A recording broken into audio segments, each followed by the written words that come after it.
अचानक एकदम तीनों निर्दलीय प्रत्याशी के चुनाव हुए।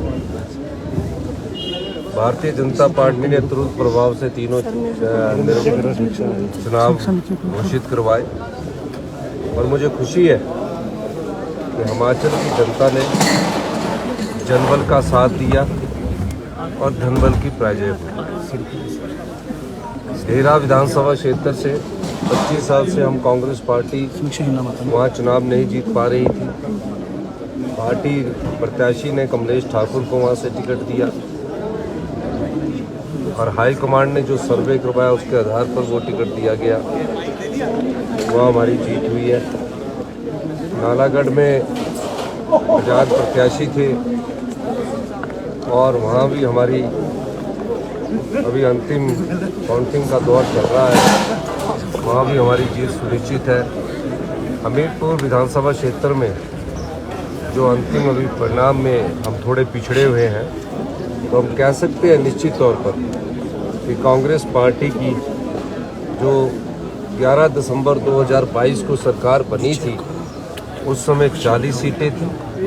वो 40 की 40 सीटें अभी कांग्रेस के पक्ष में आई है और मैं दावे के साथ कह सकता हूँ ये जनता की जीत है। भगवान के आशीर्वाद से, देवी देवताओं के आशीर्वाद से, जिस प्रकार का राजनीतिक षड्यंत्र जनता की सरकार को गिराने के लिए किया गया, 16 महीने से हमने जनता के हित में कार्य किए और जिस प्रकार की राजनीतिक षड्यंत्र का जवाब हिमाचल की जनता ने दिया है वो आपके सामने।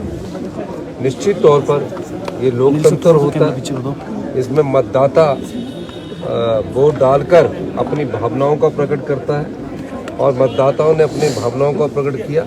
कुछ जगह एक विधानसभा क्षेत्र में कहीं ना कहीं रणनीति मतदाता ने वोट तो बहुत अधिक डाला है, बहुत कम वोटों से हम हमीरपुर में अभी पिछड़े हैं। फाइनल आउटकम पर ही मैं उसके बारे में कह सकता हूँ, लेकिन 2 सीटों पर हम कंफर्टेबल लीड हमने बनाई है और मैं हिमाचल की जनता का, आम लोगों का, किसानों का, महिलाओं का, युवाओं का बहुत बहुत धन्यवाद करना चाहता हूँ कि जिस प्रकार की राजनीति की शुरुआत भारतीय जनता पार्टी ने की थी, खरीदो फरोख्त की राजनीति की शुरुआत भारतीय जनता पार्टी ने की थी।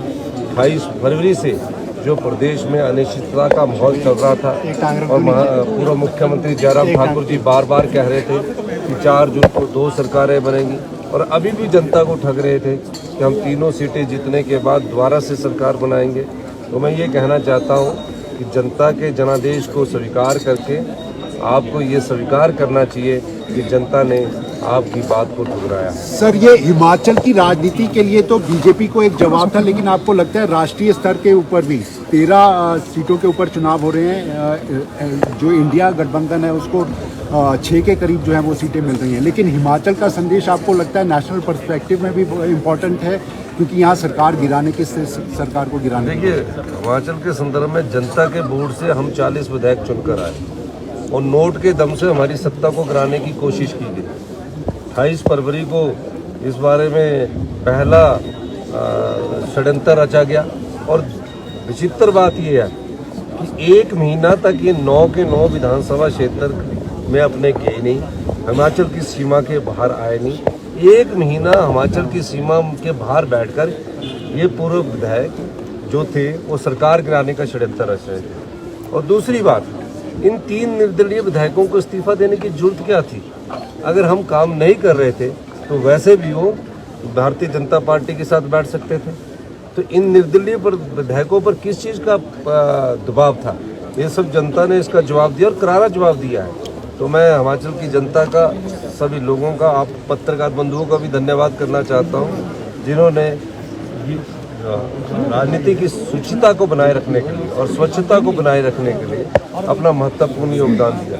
भविष्य में आने वाले 50 साल में कोई भी पार्टी ताकतवर हो, मैं किसी की बात नहीं करता, जो जनता के वोट से चुनकर सरकार बनाती है और नोट के दम से जिसको गिराने की कोशिश की जाती है, ये जनता का जवाब उन पार्टियों को है।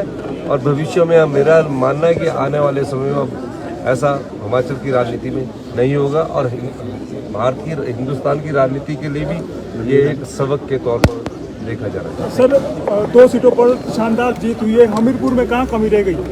तो अभी फाइनल रिजल्ट आ रहा है, कुछ वोटों से है, वो तो मैंने आपको बता दिया। धन्यवाद।